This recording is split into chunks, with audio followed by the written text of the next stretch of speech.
Assalamualaikum warahmatullahi wabarakatuh. Ila hadratin Nabi Mustafa Sayyidina wa Habibina wa Syafi'ina Maulana Muhammadin sallallahu alaihi wasallam wa ala alihi wa sahbihi wa ahbabih wa anbiya wa syuhada. Al-Fatihah.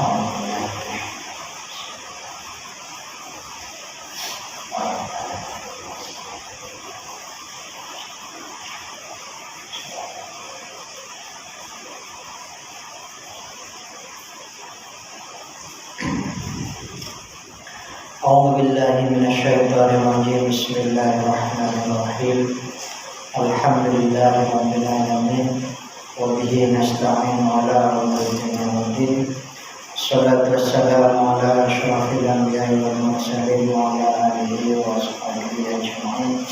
Rabbi shrah li sadri wa yassir li amri wahlul 'uqdatam min lisani yafqahu qawli. La haula wa la quwwata illa billahil 'aliyyil 'azim.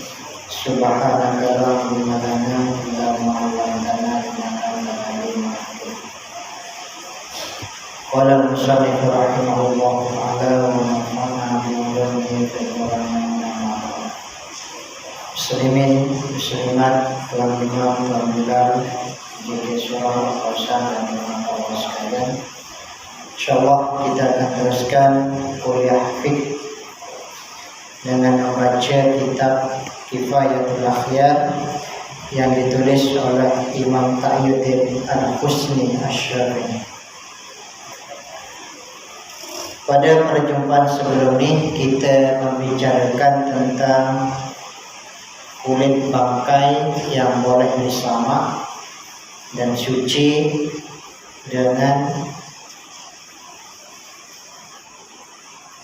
disamak kecuali kulit anjing dan kulit babi. Insyaallah pada malam hari ini kita akan teruskan dengan satu lagi perkara yang haram untuk kita lakukan. Bismillahirrahmanirrahim. Wala yajuzu, dan tidak boleh isti'malu awanil dhahabi wal fiddati, isti'malu menggunakan awani dhahabi, wadah-wadah atau tempat-tempat al-dhahabi yang terdiri daripada emas, wal fiddati, dan perak. Wa yajuzu, dan boleh isti'malu ghairihima, menggunakan selain daripada emas dan perak. Selain daripada emas dan perak boleh kita gunakan keperluan sehari-hari. Misalnya cawan ya. Cawan ini bukan emas dan perak. Atau pinggan ya. Ini tak boleh pada kaca. Atau yang air mineral ini plastik. Maka benda-benda ini boleh kita gunakan. Selain daripada emas atau perak boleh kita gunakan. Minal awani, daripada tempat-tempat atau wadah-wadah tersebut. Apa dalilnya? Lima, kerana sesuatu fil hadis sahih, dalam hadis yang sahih, min riwayat Huzaifah, daripada riwayat Huzaifah radhiyallahu ta'ala anhu, qala, berkata Huzaifah, sami'tu Rasulullah sallallahu alaihi wasallam, aku mendengar Nabi Muhammad sallallahu alaihi wasallam yaqul, bersabda. Hadis ini sahih. Apa Nabi cakap? Alla talbasul harira wa la tibaja wa la tashrabu fi aniyati dhahabi wal fiddati. La talbasu, janganlah kamu memakai al-harira, kain sutra yang halus, wa la tibaja, dan sutra yang tebal atau yang kasar. Jadi pakai sutra tidak boleh. Wala tashrabu, dan janganlah kamu minum fi aniyatil dhahabi, di dalam tempat-tempat yang terdiri daripada emas, wal fiddati, dan perak. Kenapa tuan-tuan? menggunakan wadah yang terdiri daripada emas dan perak dilarang oleh baginda sallallahu alaihi wasallam. Alasannya fa innaha, karena emas dan perak itu lahum adalah bagi mereka orang kafir fid dunia, di dunia. Karena itu tuan-tuan, kalau kita lihat orang-orang muslim kadang pakai kalung emas, ya, cincin emas, baju emas, selip, dan macam-macam lagi, tempat-tempat minuman, makanan terdiri daripada lapisan emas. Mereka yang kaya-kaya lah. Ada tuan-tuan di India, orang yang paling kaya di India,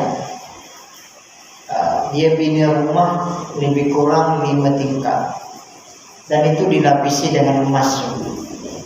Baju daripada emas, dia kalung daripada emas. Jadi itu perkara biasa kepada orang-orang yang bukan Islam, ya. Jadi emas dan perak ini pakaian orang-orang yang bukan Islam, orang-orang yang kafir. Walaupun, dan bagi kamu orang-orang Islam, Nabi sebut fil akhirati, kamu akan pakai nanti di akhirat, dalam surga insyaallah.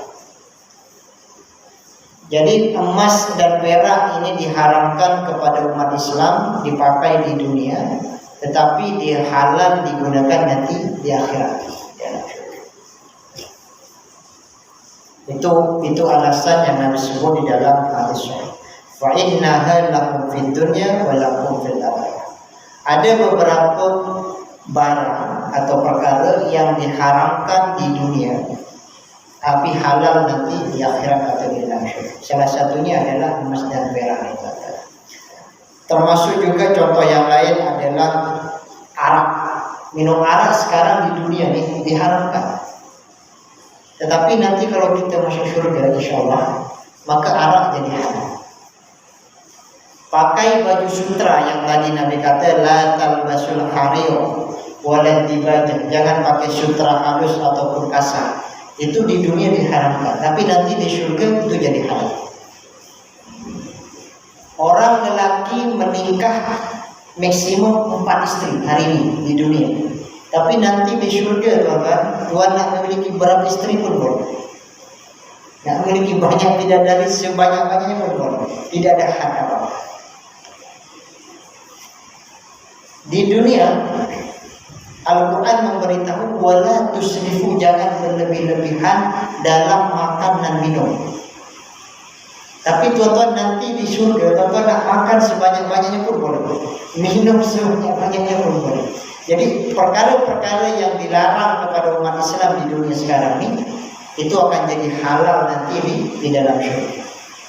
Dan salah satu hikmahnya kenapa dilarang beberapa perkara tadi itu, pertama karena Nabi sebut di dalam hadis sahih yang tadi, yang kedua untuk menguji kita punya keimanan dan kesabaran.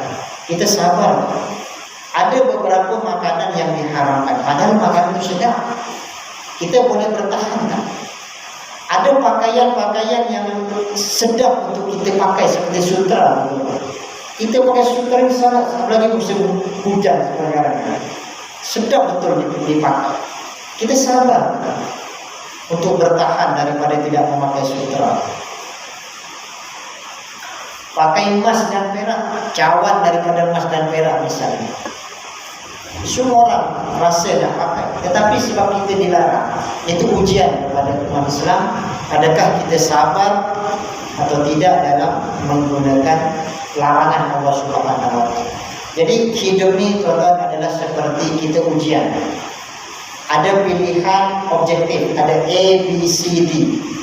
Ada yang boleh, ada yang makruh, ada yang haram, ada yang sunnah, ada yang harus, ada yang wajib. Macam itulah pilihan kan. Tapi yang betul kan satu saja. Jadi pilihan itu terpulang kepada masing-masing.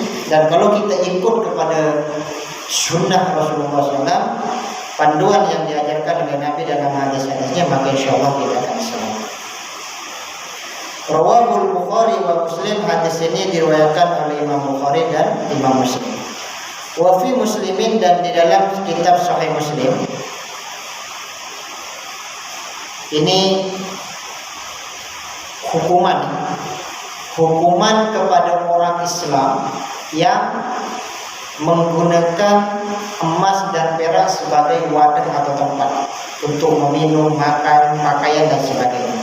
Alladzi, adapun orang yashrabu yang meminum fi aniyati dhahabi wal fiddati, di dalam wadah-wadah atau tempat-tempat yang terdiri daripada emas wal fiddati dan perak, innama, sesungguhnya, yujarjiru akan jaro itu mengalir. Mana asal jaro itu mengalir, tapi yujarjiru maksudnya mengalir itu macam bergelombang seperti bergejolak. Berarti kalau nampak arus di laut di berpusing-pusing itu air itu namanya bergejolak. Fi batnihi, di dalam perutnya, narojakan, nama yaitu api, kepada api neraka jahanam.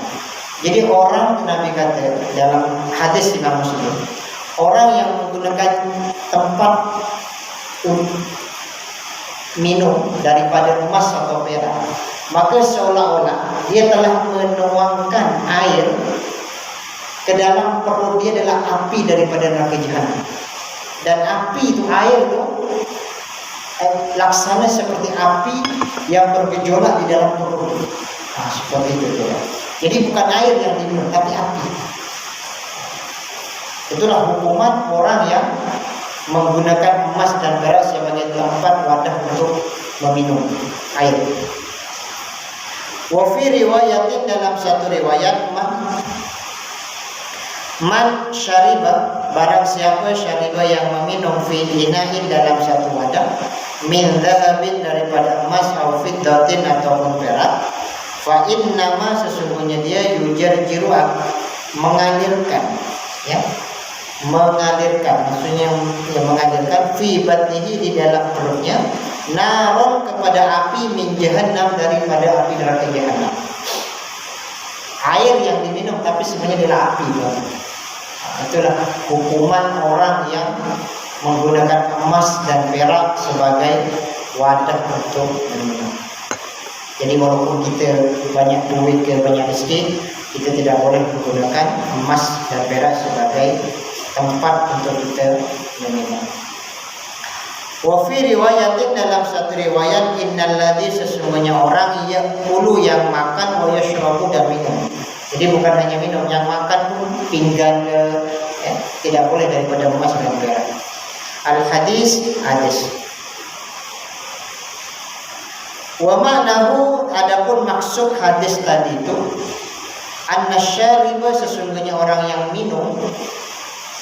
minum air daripada tempat yang terdiri pada emas dan perak, yulqi, telah menuangkan an-naru, api neraka, api, fi batnihi, di dalam perutnya. Jadi yang diminum itu kalau seandainya emas dan perak, nah, walaupun dia minum air, sebenarnya itulah yang diminum itu adalah api, lebih kurang begitu. Yatajarrabu mutatabian yusma'u lahu jarjaratan, yang bergejolak seperti api yang ada dalam sebuah periuk itu kan. Jadi kalau kita masak air, ada kuali itu air dalam itu, maka kalau kita mendidih air itu, dia akan macam bergelombang sedikit sebab terlalu panas air.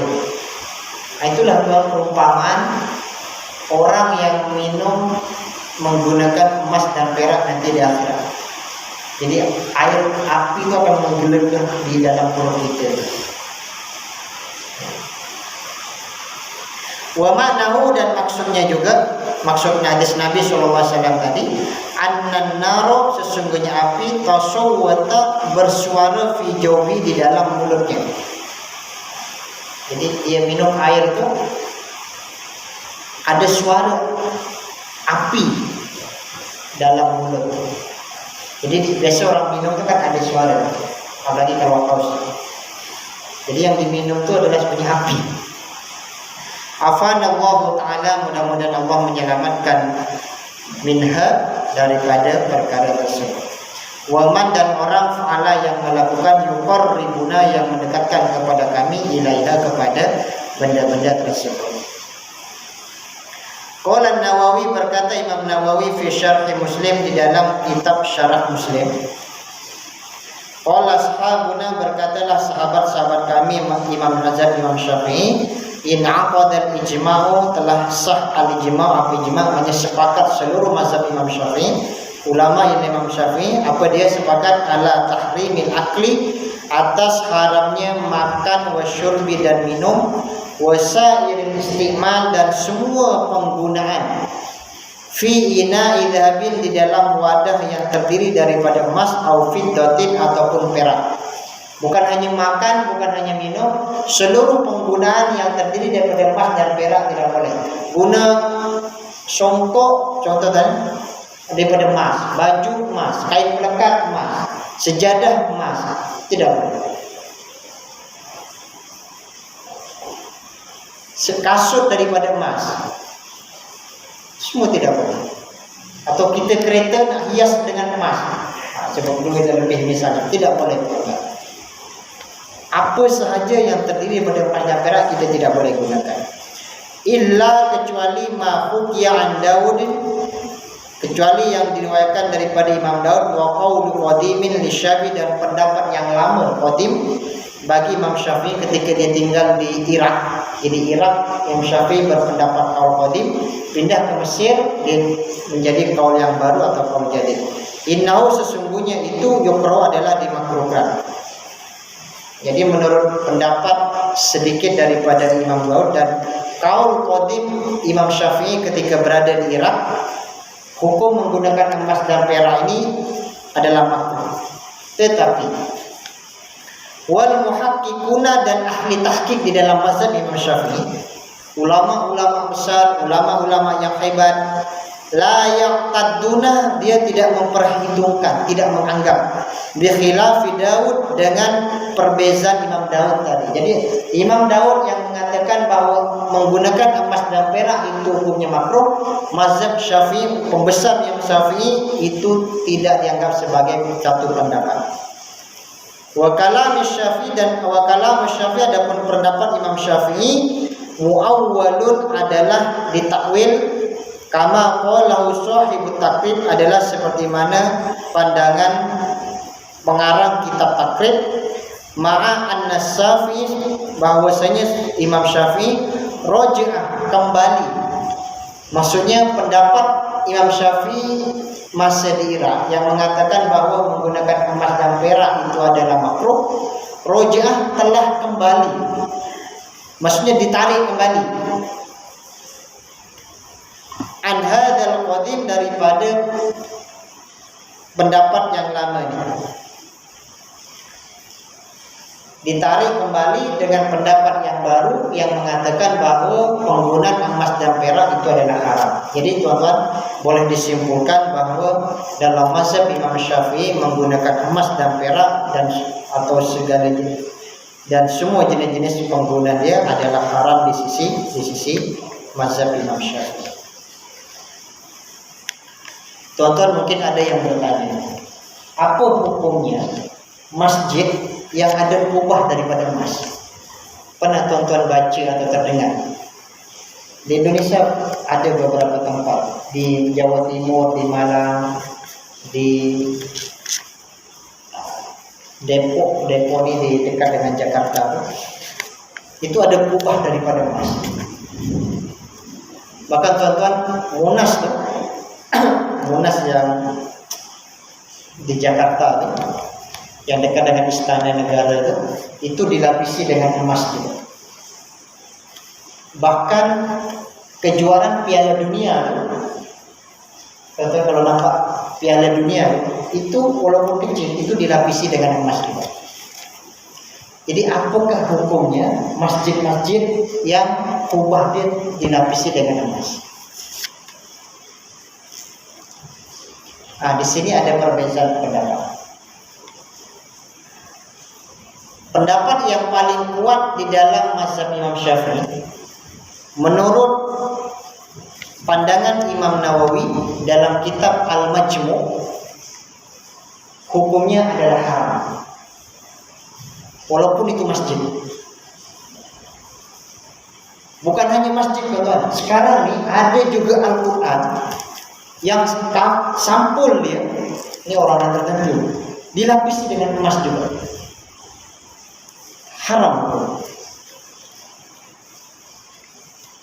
walaupun Al-Quran.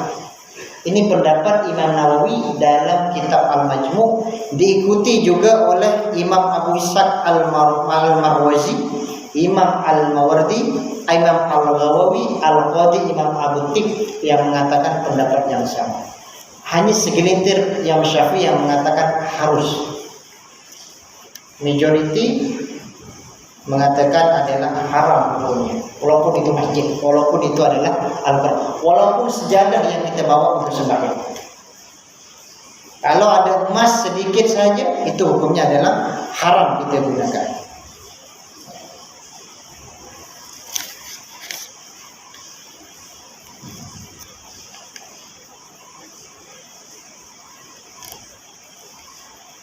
Fahasola, maka telah terhasil annal ijma', sesungguhnya ijma' dalam mazhab Syafi'i munaqidun adalah sah ala tahrim istimali naidzabi wal fiddati, atas keharaman istimal menggunakan wadah-wadah atau tempat daripada emas wal fiddati wal perak fil akli, di dalam makan, wasyurbi damin wa taharati, dan bersuci. Baldi terdiri daripada emas, pipe terdiri daripada emas, hukumnya haram. Tandas daripada emas, contoh misalnya. Wal akli dan wal akli dan makan bimil akotin, dengan sudu min ahadima, daripada salah satu emas ataupun perak. Sudu terdiri daripada emas, walaupun sedikit, hukumnya haram, ataupun perak. Pinggan, segala jenis tidak boleh, tuan-tuan. Tidak boleh kita gunakan orang asing. Ya.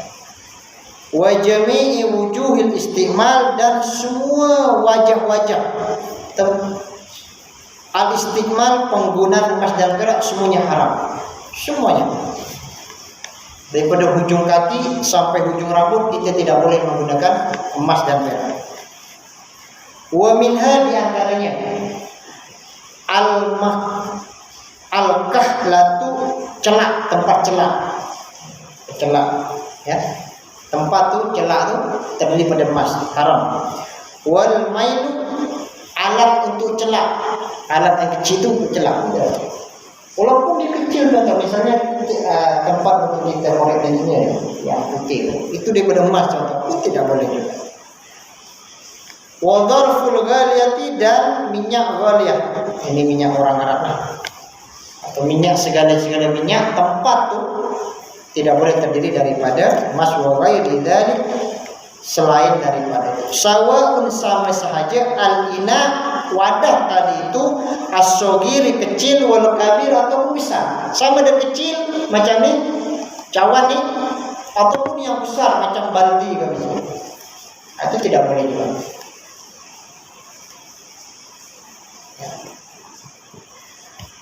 Wa yastawi, dan sama fit tahrim, di dalam keharaman tadi. Siapa yang haram menggunakan emas dan perak? Laki ke perempuan?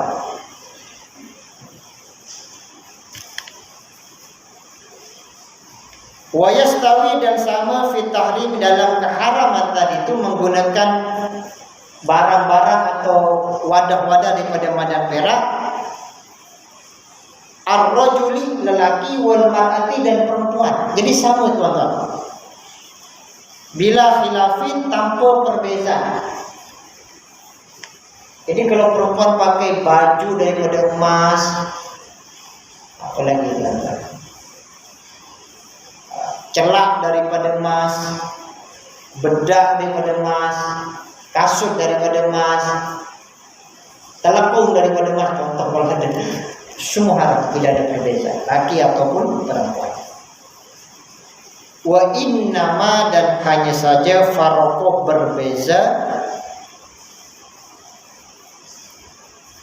furiqoh dibezakan bainar rajuli wal marati di antara lelaki dan perempuan fit tahalli untuk perhiasan. Nah, ini bezanya teman-teman.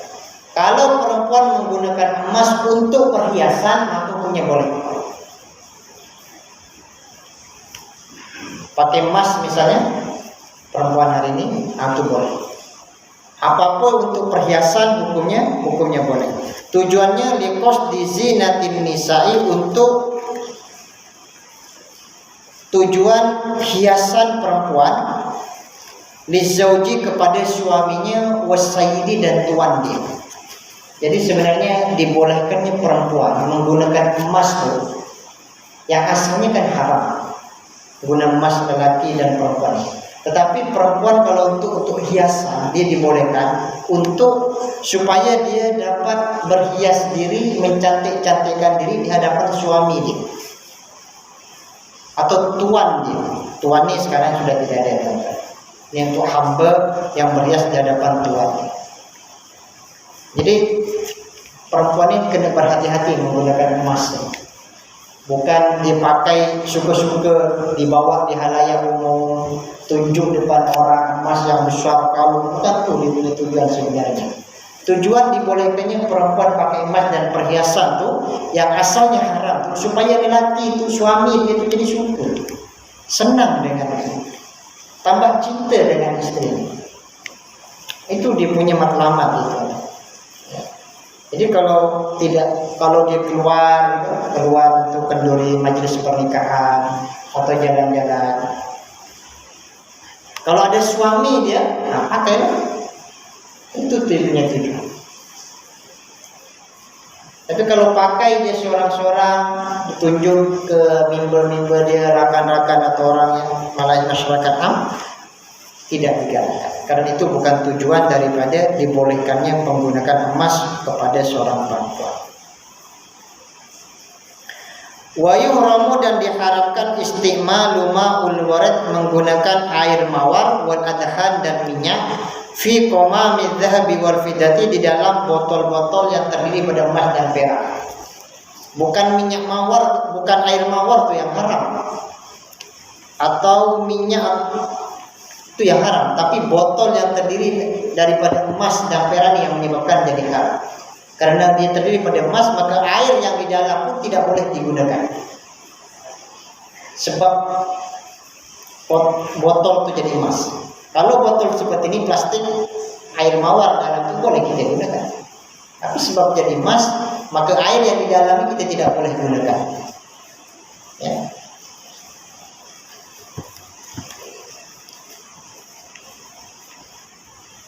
Hadza huwa as-sahih, ini adalah pendapat yang sahih. Wa fil Qanani, dan dalam kitab Al-Qanani, wa kadza, dan demikian yuhramu, dan diharamkan tazyinul hawaniti, menghias hawanit, kedai-kedai.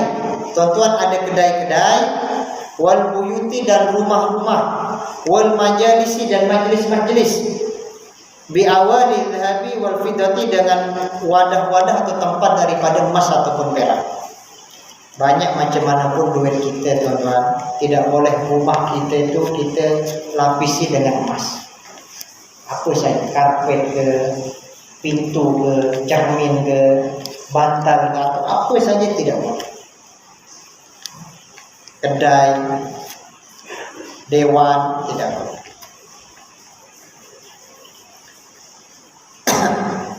Hadza huwa as-shawabu, ini adalah pendapat yang benar dalam mazhab Imam Syafi'i.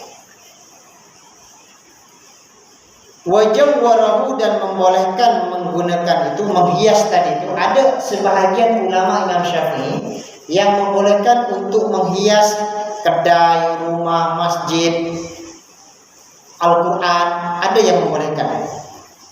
Ba'dul ashab, sebahagian pengikut mazhab Syafi'i, wa huwa, adapun perkara ini galatun, adalah salah. Jadi kalau ada yang membolehkan itu pendapat yang tidak kuat. Yang kuat di dalam mazhab Syafi'i, Penggunaan emas dan perak dalam segala perkaranya adalah diharamkan. Lianna kulla syai', karena segala sesuatu asluhu, asalnya haramun adalah haram. Karena asal segala sesuatu haramun, fanadru, maka melihat ilahi kepadanya haramun adalah haram. Kalau sesuatu asal benda itu adalah haram, maka melihat benda itu pun jadi haram. Menggunakan emas dan perak itu adalah haram. Maka kalau Masjid Surau ni, Al-Kausar ni, dilapisi dengan emas, misalnya main ke ekon ke, maka kita melihat benda tu yang dilapisi dengan emas itu pun jadi haram. Kalau asal benda itu haram, maka melihat itu pun jadi haram. Itu maksud teks.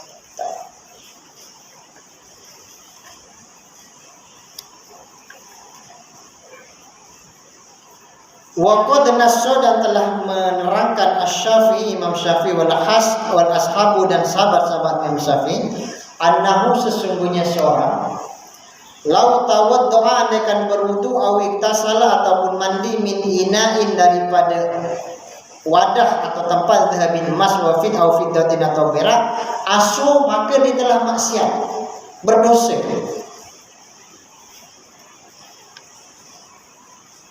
Cara itu betul dah, dia berwudu untuk sembahyang, tapi sebab tempat yang dia berwudu itu adalah terdiri daripada emas dan perak, maka dia telah berdosa, bermaksiat. Walaupun tujuan itu betul, tapi kalau cara salah jadi salah juga.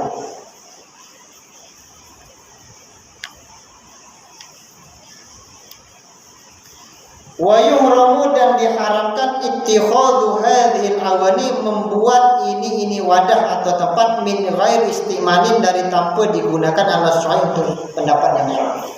Membuat tempat-tempat atau wadah daripada emas dan perak, tetapi tidak untuk digunakan, hukumnya pun haram juga.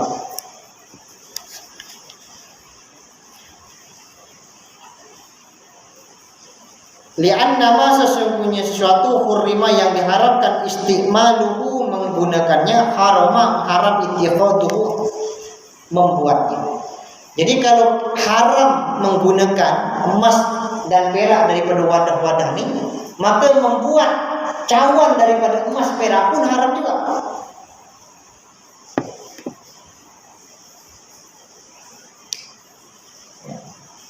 Kalau haram menggunakan botol daripada emas dan perak, maka membuat botol emas ini hukumnya haram juga.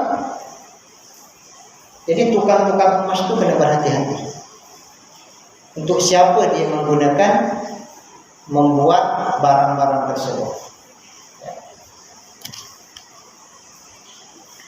Ka'alatil lahwi, seperti alat-alat hiburan. Tuan-tuan, alat-alat hiburan ini ulama banyak berbeza pendapat. Tetapi kebanyakan dalam semua mazhab, apalagi mazhab Imam Syafi'i, sangat tidak digalakkan menggunakan alat-alat hiburan yang melalaikan, seperti gitar dan sebagainya, sebab dia melalaikan. Jadi kalau katalah kita ambil pendapat yang haram, kalau main gitar hukumnya haram, maka orang yang buat gitar itu hukumnya haram juga.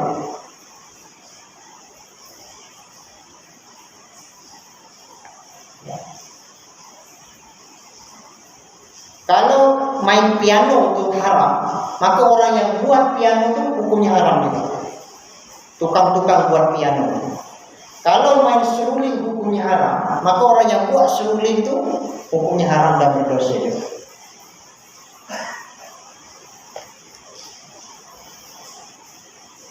Ini bukan sekedar teori, teman-teman. Banyak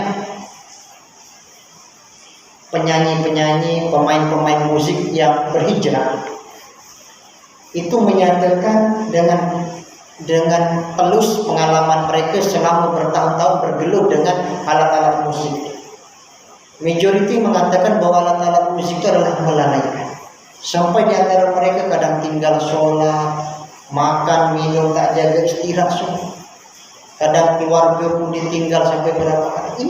Ini banyak kisah-kisah. Kalian boleh tengok sendiri di YouTube. Bagaimana penghijrahan artis-artis penyanyi-penyanyi, pemain-pemain ini dulu menjadi sekarang. Kalau ulama zaman dulu dia mungkin berteori, tapi hari ini kita dah nampak secara nyata bahwa alat-alat itu memang melanggar. Afanallahu al-karim, mudah-mudahan Allah menyelamatkan kita al-karim yang maha mulia, man ta'atu kepada orang yang saling memberikan mahwa sababun linar, sebab kita masuk api neraka.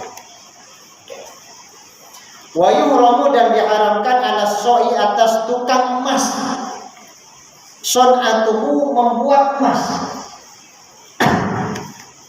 bukan emas untuk hiasan perempuan, emas-emas yang daripada tempat-tempat wadah gitu.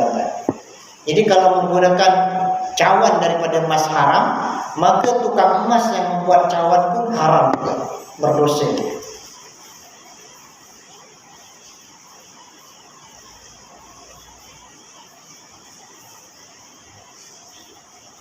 Wala yastahiqu, dan tidak berhak ujratun, apa upah. Kalau tuan-tuan ada suruh orang buat cawan daripada emas, kita tak bagi upah dia pun boleh. Tak payah bagi gaji. Sebab yang dia buat tu li'anna fi'lahu, sesungguhnya perbuatan dia tu membuat cawan daripada emas, maksiatun adalah maksiat. Jadi dia tak payah bagi gaji pun tak apa. Sebab yang dibuat itu adalah perbuatan dosa. Walau kasaro, andaikan memecahkan syahsun seseorang hadir awani, kepada wadah-wadah itu, katalah dia buat cawan, lepas itu datanglah seseorang pecahkan cawan ni, dia buat balik cawan itu sampai pecah. Fala arsya alaihi, maka dia tidak perlu ganti. Sampai pada tak macam tu tuan-tuan.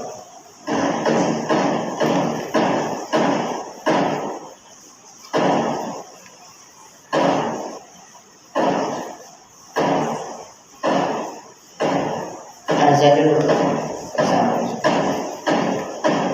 Kita azan sekejap.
Kita sambung sekali lagi.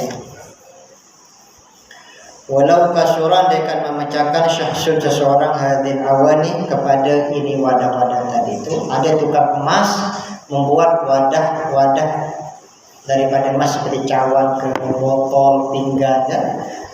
Kemudian ada orang datang pecahkan semua barang-barang ini. Apa? Fala arsyalahi, maka dia tidak perlu ganti. Tidak perlu ganti walaupun itu orang lain punya, sebab yang dibuat itu maksiat. Wala yahilu, dan tidak halal liyahadin bagi seorang ayyutalibahu untuk menuntut bil arsy dengan ganti. Yang punya tu, yang tukang buat tu, ataupun yang pemilik daripada emas tu, wadah-wadah emas tu, tidak boleh menuntut juga. Dia tidak perlu ganti, yang pemilik pun tidak boleh menuntut sebab benda haram. Wala rafa'ahu, dan tidak perlu mengangkat, maksudnya membawa ke atas ila zalimin, kepada penguasa-penguasa yang zalim, min hukamin, daripada hakim-hakim zaman nina, zaman sekarang, zaman kita. Jangan bawa kes ke mahkamah, tak payah. Tidak boleh. Kenapa? Li'annahum, karena sesungguhnya mereka hakim-hakim tu julatun, ialah bodoh-bodoh. Nabi sebut tuan-tuan dalam hadis itu, kalau ada 3 hakim, 1 masuk surga, 2 masuk neraka. Jadi hakim ini pekerjaan yang sangat mulia, tapi juga pekerjaan yang sangat berat. Nabi sebut 2 masuk neraka, 1 masuk surga. Artinya majority. Siapa yang masuk neraka ni? Hakim-hakim yang tidak ada ilmu, tapi dia memutus perkara atas kejahilan dia, ataupun dia ada ilmu tetapi memutus bukan mengikut ilmu. Itu hakim-hakim yang akan masuk neraka nanti. Hakim yang ahli surga, hakim-hakim yang ada ilmu dan jujur mengikut ilmu pengetahuannya. Jadi kalau ada kes seperti itu, jangan bawa ke hakim, karena hakim-hakim zaman sekarang ini semua hakim adalah bodoh-bodoh. Waya ta'atuna, dan menggunakan mereka sebab bodoh-bodoh. Waya ta'atuna, dan hakim-hakim ini menggunakan hadil awali, wadah-wadah daripada emas juga. Jadi macam mana kita nak bawa kepada hakim-hakim yang dia biasa pakai wadah-wadah daripada emas? Ini mungkin tempat pengalaman pengarang kitab, mungkin di daerah beliau tinggal atau dia pernah menjumpa di mana-mana tempat. Saya kalau bukan di Malaysia lah ya. Kita tidak pernah mendengar ada hakim-hakim pakai pinggan di emas. Belum, alhamdulillah tak pernah dengar lagi. Jadi mudah-mudahan hakim kita dijagalah daripada perkara ini. Hatta yashrabuna, sehingga mereka minum al-muskira, kepada minuman-minuman yang keras, mabuk-mabuk, ma'alati lahwi, bersama alat-alat hiburan tadi itu. Itulah hakim-hakim pada zaman sekarang yang disebutkan oleh Imam Husni ini dalam kitab.